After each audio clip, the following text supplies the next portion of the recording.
What's up, YouTube, and welcome to my pickups video for the month of August 2022. Gonna be a pretty light month of pickups this month. I didn't do a whole lot of travel. I got away for one weekend and went to a concert in Memphis, Tennessee, which is not too far away from me, and just really hadn't been to the town since COVID hit, so it was kind of just interesting to see what's going on with some of the game stores and things like that in town as well. Unfortunately, Memphis's one independent game store that had been there since the late 90s, which I've been going to since the late 90s, recently closed in, I think, the month of May, and I didn't get to give it a farewell. So it was very sad to hear that once I got down there that it was no longer around. It was a very unique game store. It was in an old house, and the history of it is it used to be in an even larger house down the street that was bright yellow, so it was very easy to spot from the street. But a lot of memories just from getting good deals there over the years. The owner, even the second owner, was really cool to me, so just kind of sad that that's no longer there. But I did get some of the stuff from some of the chain stores in Memphis. So that said, let's go ahead and take a look at pickups. Some of these are going to be from online sources, some from local, and some from even the Memphis trip. So kind of a hodgepodge.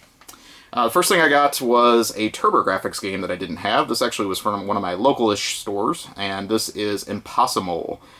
This is not a good TurboGrafx game, and I was kind of hoping it might be a little bit better.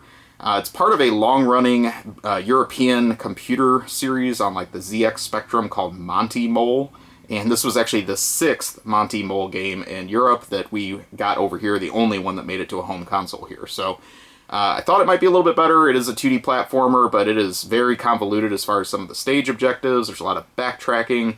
It's just not really fun to play. The scrolling's jerky, things like that. Definitely has that PC feel to it of some of those early games that I just don't really find appealing. So can't really recommend this one, but at least it is just another oddball TurboGrafx game for my collection. Another game I got in the mail, and this is one I kind of even forgotten I'd ordered because it's been so long, but Limited Run finally shipped out my Castlevania Requiem, which includes Rondo of Blood, the PC Engine game, which I have the original, as well as Symphony of the Night, the PS1 game of which I also have the original.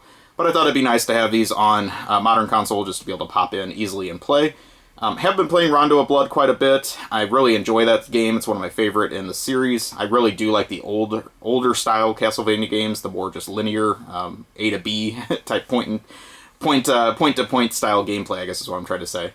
And really enjoy it. I'm having a lot more difficulty getting through the game on the PS4, and I really don't know why, because the controls are very tight. There's no issues there. The screen resolution is a little small on that game, and ultimately it looks better if I play it on my PC Engine, even through a modern TV with an upscaler. I get a little bit bigger picture on it, so kind of a downside there. But ultimately, I don't know, I'm just not getting as far in the game as I can get if I play it on its native hardware, which is kind of strange, so don't really know what the story is there. I'm going to be a little bit blasphemous here for a moment and just say that Symphony of the Night is really not one of my favorite Castlevania games at all. I've always thought it was okay. I mean, I got it soon after it came out, but not like immediately when it came out on PS1. But I'm ultimately just not the big fan of the Metroidvania style with all the backtracking and just aimless wandering. I kind of just really like to just get on with the stage, fight the cool bosses that the series is known for, and just enjoy the scenery and the music. But ultimately, nice little collection. I think these might be based on the same stuff that the PSP versions of these were designed from. But ultimately, nice to have at least another retro-style Castlevania on PS4. Another game I got this month was also part of the Memphis trip. This is one I've been curious about for a while. It was kind of just a gaping hole in my Game Boy collection that I never owned, and I had no history with this game whatsoever. I didn't know anybody that owned this back in the day, and that is Wario Land 2. So this game is kind of interesting to me for a couple reasons, because this is one of still the black and white Game Boy compatible games, but it actually came out very late in the life of that system. It was like a 1998 release, and then it is compatible with the Super Game Boy, so I did actually play it on the Super Game Boy with some of the enhanced backgrounds and things like that. But then very soon after this game came out for that system in 1999, they released it for the Game Boy Color with even more enhancements, and it was, I think, even a launch game for the Game Boy Color. So it seems more common to find that version of the game than this original black and white version, and ultimately this is the one I wanted, just to kind of go with my black and white Game Boy collection. Ultimately, I'm not really a huge fan of this game either. I don't really have a huge history with the Wario series other than the WarioWare games, which are very different than these platformer-style Wario games. But overall, I just think the level design's kind of weird. There's no like hitbox or anything like that, so you can just keep getting hit as many times as you want. It's just a matter of getting through the stage and working your way through some of the puzzles that are kind of part of the gameplay. But ultimately I thought I might like this a little bit more than I did. Maybe somebody that actually has some history and nostalgia for it would feel differently, but it really wasn't one of my favorites. That is actually all the games I got this month, but I did get some other game-related stuff. So another thing I picked up, I guess I did get a game with this, but I've already traded off my dupe, is I found a complete in-box copy of Super Dodgeball at my local half-price books. And this was in really great condition. It had the original poster, the manual, all that stuff, the styrofoam, sleeve, you know, you name it, it was all in there. And with some of these games with like black edges on them, usually they show a lot with wear, but this one really did present well, and I've always liked Super Dodgeball. It's one of my favorites on the Nintendo, so I thought it'd be nice to get a clean, complete copy of that for the collection, and just really was a nice upgrade to my cartridge copy that I had that was kind of beat up, so nice to find that. I did get a couple controllers this month as well. This is one that I have one in my collection, but the cord's a little bit frayed, so I wanted another one. This is the Genesis controller, of course, the original Genesis controller, but what makes this one unique is this is the one that came packed in with the JVC XI, and I have that system, and so I thought it'd be neat to get one of these with the JVC branding on it, which is different than the Sega branded one that, you know, it's very common. Found this at a flea market. It was just in a mixed pile of $5 controllers, and I said, can't go wrong with that. So definitely going to keep this one. I may keep or sell my frayed cord one. I'm not sure. The system only originally came with one of the controllers, so technically the system is complete now either way. But I kind of think it'd be neat to have two of these with the JVC branding on them too. So just one of those collector quandaries that I find myself in. The other controller I got this month, this is one I wasn't looking for, but I just stumbled on at one of my local stores and decided to grab it. This is for the Atari 7800, and it is the kind of more traditional NES-style controller for that system.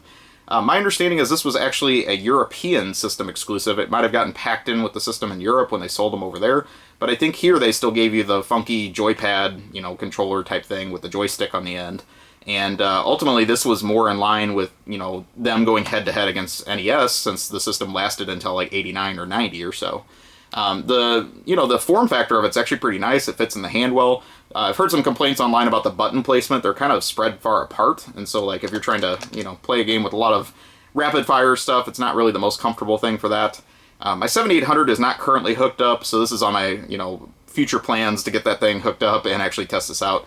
But I definitely think it's probably going to be more comfortable than the original 7800 controller, which I think is kind of clunky. So nice to find this, and like I say, it wasn't very expensive, and just very strange to see this pop up in a local store, since I don't think these originally were sold here. So maybe somebody imported it a long time ago and traded it in. I did also get some manuals on the Memphis trip. That was honestly the highlight of finds, because there weren't a whole lot of games that I got on that trip. But I did get a very nice clean manual for Crystallis on NES, which is a cool action RPG. Kind of forgotten that this was one of the tall, oversized manuals, and I've probably even seen this before, but like might have just associated it with Super Nintendo just due to the size of it. And so this was actually on my need list, and I was surprised because I thought I already had it. So nice to get that, and I think I even have the box for this already, so this one is actually complete as a result of that. This was from the same store. It was kind of a weird find. It wasn't something I was actively looking for on my NES manual list, because I already have the box and manual for that game, so I assumed it was complete, but it is not, because the game, when it was originally sold, came with this as well. And this is for the game Werewolf: The Last Warrior. This is actually a comic book that was included in the game. So on the box, it actually shouts it out, like includes free comic. That's just something I ignored over the years. But it was very strange to find this being sold alone, this comic book. So kind of neat to find that as part of the mix. And this is, what series this is? I guess maybe it's just Data East Comics. It's got like a DE Comics. It looks like DC, but it's not. It's Data East, so the game publisher. And then because I'm a huge fan, I thought it was cool that it had this Bo Jackson baseball ad on the back that is different than the box art for the game. I've always been a Bo Jackson fan, so I just thought that was a nice little bonus with that. The other thing I found at the same store, this was kind of a neat thing too that I wasn't looking for. This is Pocket Power for the Wizard. And it is a condensed version of Nintendo Power exclusively for the Wizard movie.